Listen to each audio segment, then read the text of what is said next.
दोस्तों, आज हम आपको एक रहस्यमयी जंगल में रहने वाली ताकतवर आत्माएं, ये आत्माएं कैसे मुसीबत में फंसे लोगों की मदद करती हैं, इस कहानी के माध्यम से चलते हैं चौथे पार्ट में।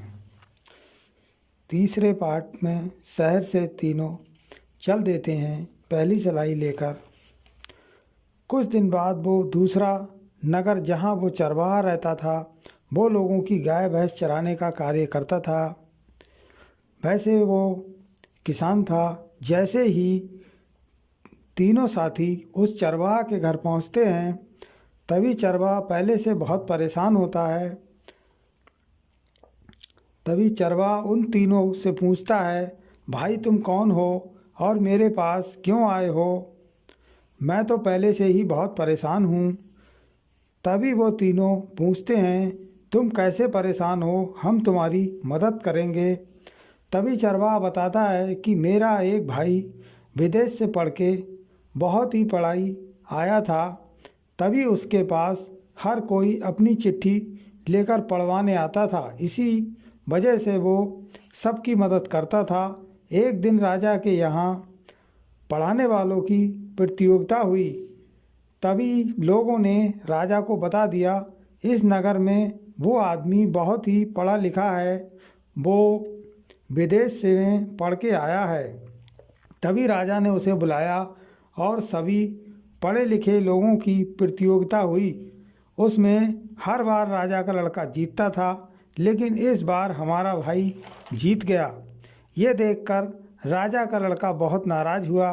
तभी राजा ने अपने वजीर से कहा, तुम इससे कोई ऐसी पढ़ाई पूछो जो इसको ना आती हो। इस पर वजीर ने एक पर्चे पर एक टेढ़ा मेढ़ा डंडा खींचा और कहा, बताओ ये कौन सी पढ़ाई है? उसका उत्तर भाई के पास नहीं था। तभी राजा ने उसे 3 दिन का समय दिया।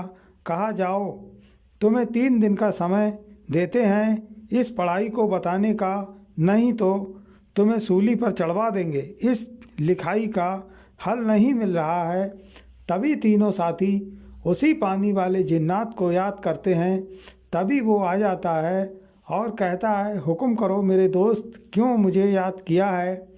तभी तीनों साथी उसे चरवाहा के भाई की पढ़ाई के बारे में बताते हैं और वजीर का टेढ़ा मेढ़ा लिखा हुआ जिन्नात को दिखाते हैं। तभी जिन्नात उन तीनों को बताता है कि इस लड़के से कहना कि ये बदमुतन है, इसको कहीं भी किताब में नहीं लिखा है। जब भी बैल चलता हुआ मूतता है तो ऐसा टेढ़ा मेढ़ा बन जाता है। यही वो बदमुतन है। इसे लड़के को बताकर राजा के दरबार में भेज देना।